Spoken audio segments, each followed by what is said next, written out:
Some people love their birthdays. The attention, the balloons, the cake. For most, it's a celebration. For me, it's a warning. I stopped celebrating mine when I turned 18. I haven't had a cake since. Haven't made a wish. Haven't even said the word birthday out loud in years. Not after what happened. Not after what kept happening. It wasn't always like this. There was a time when birthdays meant something simple, something innocent, but that was before he showed up. Before the man with the crooked smile started following me through the years. I was 6. My parents threw me a party at a bowling alley just outside of town. Not the nice kind, with laser lights and dance music. This place was old.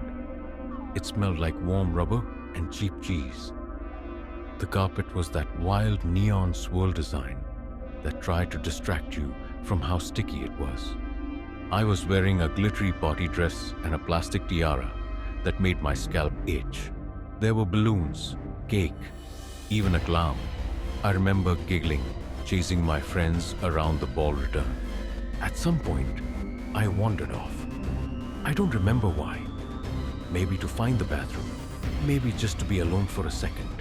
I walked down this narrow hallway behind the lanes, dimly lit, with old movie posters peeling off the walls. That's where I saw him. A man, leaning against the door marked "Employees Only." He looked out of place. No bowling shirt, no name tag. Just a dirty white t-shirt and jeans. He had a beard that looked like it hadn't been trimmed in weeks. But what I remember most was his smile, like he was trying too hard to look friendly. And it made it worse. He said my name, first and last. I stopped. I was 6. I didn't even know how to react. Then he crouched a little, like he was talking to a scared dog, and said, "Your mom asked me to bring you to the car. She's waiting out front." Something in my chest turned to stone. My mom wouldn't do that. She always parked around the side, and she never let strangers near me. I didn't say a word. I just backed up. He stood up straight and took a step forward. "It's okay," he said. "I know your dad too. He told me to tell you go with Mr. Danny." Mr. Danny. That name doesn't belong to anyone we knew. It still makes my stomach knot. I ran. I didn't scream, didn't cry. I just sprinted back to the party room barefoot, socks slipping on the tile. I slammed into the door so hard the hinges groaned. My mom was the first to reach me.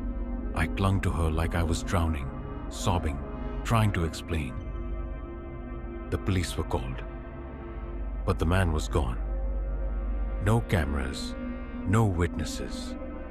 Just the echo of my name in that hallway, and a stranger no one else had seen.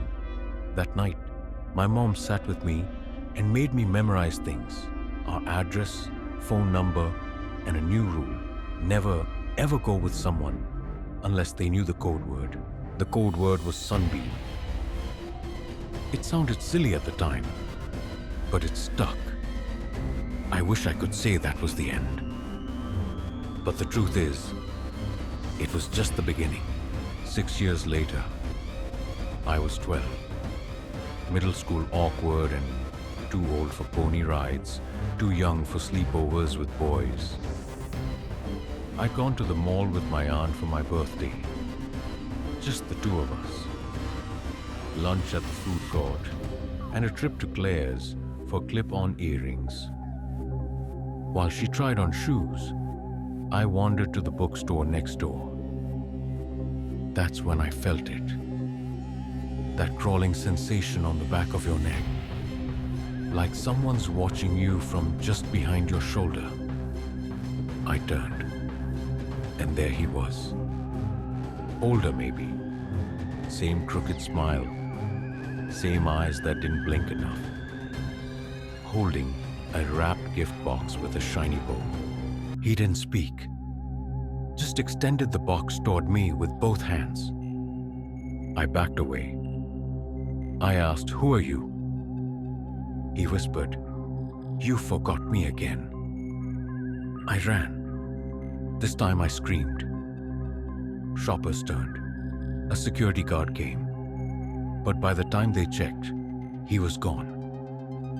Inside the box, a photo of me at 6 at that bowling alley. I was mid-laugh, frosting on my face. He was in the background, standing in the shadows, watching. By 17, I'd convinced myself it was over. Years had passed. Maybe it was just a one-off obsession. Maybe he was in jail, or dead, or just gone.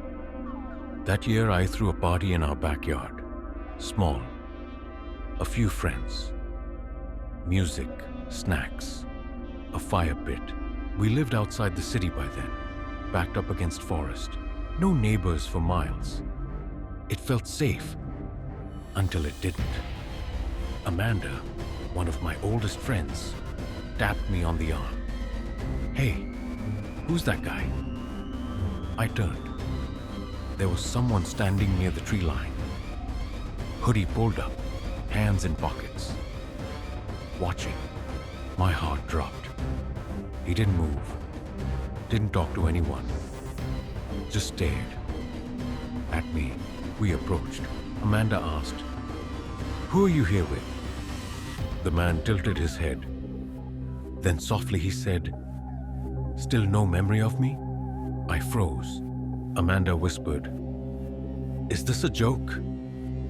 He turned and walked into the woods without another word. We never saw him again that night. But the next morning, I found something nailed to a tree near the fire pit. Another photo. Me, age 12, in the mall, holding the gift box.